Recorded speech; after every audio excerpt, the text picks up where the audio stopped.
Hello बच्चों। आज के इस मज़ेदार सेशन में आप सबका बहुत बहुत स्वागत है। आज हम एक बहुत ही प्यारी और इंटरेस्टिंग कहानी पढ़ने वाले हैं। इस कहानी का नाम है जीत और बबली। ये उन दो बच्चों की कहानी है जिन्हें हमारी तरह ही पुराने और ट्रेडिशनल खेल खेलना बहुत पसंद है। तो चलिए बिना किसी देरी के इस कहानी की दुनिया में डुबकी लगाते हैं और देखते हैं कि जीत और बबली आज कौन सा खेल खेल रहे हैं। कहानी शुरू करने से पहले जरा सोचते हैं, आप सबको घर पर कौन कौन से खेल खेलने में सबसे ज्यादा मजा आता है? क्या आपको दौड़ भाग वाले खेल ज्यादा अच्छे लगते हैं या आराम से बैठकर खेलने वाले? हमारी आज की कहानी में भी जीत और बबली कुछ ऐसे ही मजे कर रहे हैं। आइए देखते हैं कि वे क्या कमाल कर रहे हैं।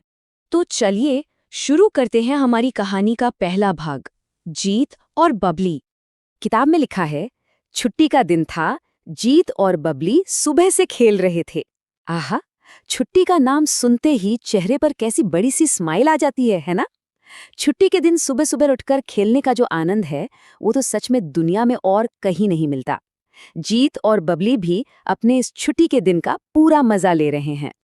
अब आगे बढ़ते हैं कहानी के अगले हिस्से पर, मजेदार पुराने खेल। बाहर खुली हवा और धूप में खेलने का अपना ही एक अलग मजा है। एक तरफ देखिए कितनी मस्ती से रस्सी कूद खेली जा रही है और दूसरी तरफ हमारा अपना पुराना और क्लासिक खेल गिल्ली डंडा चल रहा है। ये सारे खेल खेलने का अनुभव ही एकदम गजब का होता है।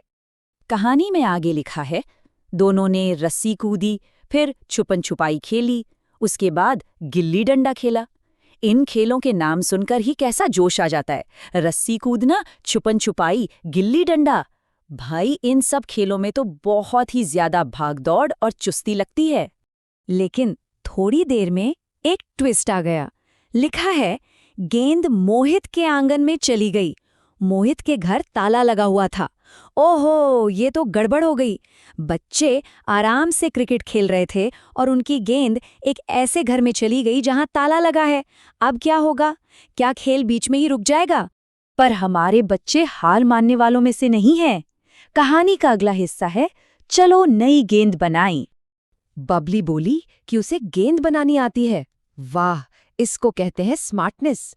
अगर एक गेंद खो गई तो रोना थोड़ी है, अपनी खुद की नई गेंद बना लेंगे और खेल को रुकने बिल्कुल नहीं देंगे। अब आसपास पड़े पुराने कागज और बेकार चीजों को बड़ी ही मेहनत से इकट्ठा किया जा रहा है। इसे कहते हैं एकदम कमाल का जुगाड़।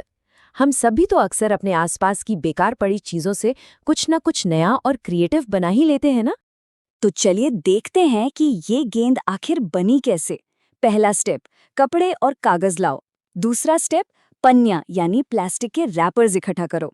और तीसरा स्टेप, इन सब को एक साथ मिलाकर सुतली से कसकर बांध दो। और लो जी, बन गई घर की बनी मजेदार गेंद। बबली का दिमाग तो सच में बहुत तेज है। अब खेल फिर से शुरू हुआ और आता है हमारा सबसे मजेदार हिस्सा, एक अनोखा आउट। तो हुआ कुछ यूं, जीत ने जोर से बल्ला घुमाया। गेंद खुलकर हवा में फैल गई। जरा सोचिए कैसा सीन रहा होगा वो। इतने जोर से शॉट मारा गया कि वो कपड़ों और कागज वाली जुगाड़ू गेंद हवा में ही फट गई और उसका सारा सामान चारों तरफ उड़ने लगा। और उसके बाद जो हुआ वो तो और भी फनी था। बबली ने उछलकर एक कपड़ा पकड़ लिया। बबली उछल उछलकर आउट आउट चिल्लाने लगी। मतलब गेंद तो पूरी खुल चुकी है, पर बबली हवा में उड़ता हुआ कपड़े का एक छोटा सा टुकड़ा पकड़कर जीत को आउट बता रही है। कितना मजेदार सीन है ये। कहानी पढ़ने में तो बहुत मजा आया। अब बारी है कुछ सवाल जवाब की। चलिए देखते हैं। आइए अभ्यास करें। तो पहला सवाल हमारा ये है, जीत और बबली ने कौन कौन से खेल खेले? जरा दिमाग पे जोर डालिए और याद करने की कोशिश कीजिए कि सुबह से उन्होंने आखिर खेला क्या क्या था। चलिए चेक करते हैं। बिल्कुल सही सोचा आपने। सबसे पहले रस्सी कूदना हुआ, फिर मस्त छुपन छुपाई खेली गई, उसके बाद गिल्ली डंडा और लास्ट में मोहित के घर के बाहर क्या चल रहा था? क्रिकेट। एकदम परफेक्ट जवाब। अब आते हैं अगले सवाल पर। जब वो उनकी पहली गेंद खो गई थी ना, तो बबली ने नई गेंद बनाने में कौन कौन सी चीजों का इस्तेमाल किया था? याद कीजिए वो 3 स्टेप्स। आइए मैच करते हैं। उसने यूज की थी कपड़े की कतरन, थोड़े से कागज, कुछ पन्नियां और उन सबको कसकर बांधने के लिए एक सुतली। कमाल की याददाश्त है, एकदम डिटेल में सब कुछ याद रखा है। अब जो सवाल है वो मेरा पर्सनल फेवरेट है। अगर आप अंपायर होते तो क्या जीत को आउट देते? जरा सोचिए, गेंद हवा में फट चुकी है और पकड़ा गया है सिर्फ एक छोटा सा कपड़े का टुकड़ा। क्या असली क्रिकेट में इसको आउट मानते हैं? इस सवाल पर तो दोस्तों के साथ बड़ी लंबी बहस और हंसी मजाक हो सकती है ना? चलिए, अब जल्दी से छोटी सी मैचिंग वाली एक्टिविटी भी कर लेते हैं। खेलों के नाम को उनके सामान से मिलाना है। बहुत इजी है। जैसे बैडमिंटन खेलने के लिए क्या चाहिए होता है? रैकेट और शटलकॉक। फिर हमारा पुराना और प्यारा खेल गिल्ली डंडा, उसके लिए चाहिए एक लकड़ी की गिल्ली और एक डंडा। और आखिर में सबका फेवरेट क्रिकेट, जिसके लिए चाहिए बैट और एक बॉल। आज के इस मजेदार सेशन में हमने खेलों के बारे में कितनी सारी बातें की। चलिए, इस प्यारी सी किताब के आखिर में दी गई कविता की इन 2 मस्त लाइंस के साथ आज की इस चर्चा को खत्म करते हैं। कभी दौड़ना और उछलना, कभी गेंद के खेल खेलना। ये लाइन सच में याद दिलाती हैं कि बचपन में इस तरह बाहर निकलकर खेलने कूदने की क्या ही बात होती है। तो यहाँ खत्म होता है हमारा आज का ये मजेदार सफर।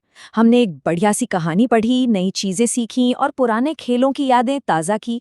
लेकिन जाने से पहले एक सवाल देकर जा रहा हूँ। कल हम आखिर कौन सा नया पारंपरिक खेल सीखने और खेलने वाले हैं? सोचिएगा जरूर। तब तक के लिए अपना ख्याल रखिए, खेलते रहिए और कुछ ना कुछ नया सीखते रहिए।